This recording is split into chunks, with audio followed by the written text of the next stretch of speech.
పాండవుల బలాన్ని చూసిన ధృతరాష్ట్రుడు, భీష్ముడు ఇతరులు వారిని సరిగా నిర్వహించడానికి ఒక కొత్త రాజధాని ఇవ్వాలని నిర్ణయించారు. దీనితో వారు ఖండవ ప్రదేశంలో ఇంద్రప్రస్థ అనే అద్భుతమైన నగరాన్ని నిర్మించారు.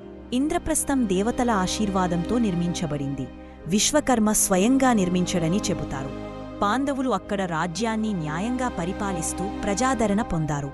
కాని అర్జునుడు ఒక సందర్భంలో ద్రౌపదిని గోప్యంగా చూసిన కారణంగా శిక్షగా 1 సంవత్సర కాలం అరణ్యంలో ఉండాల్సి వచ్చింది.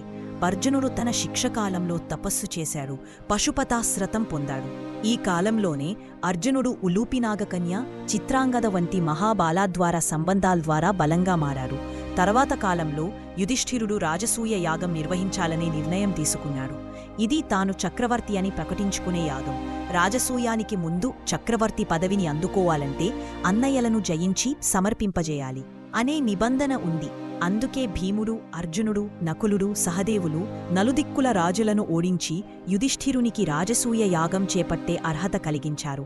యాగం మహత్కార్యంగా జరిగింది.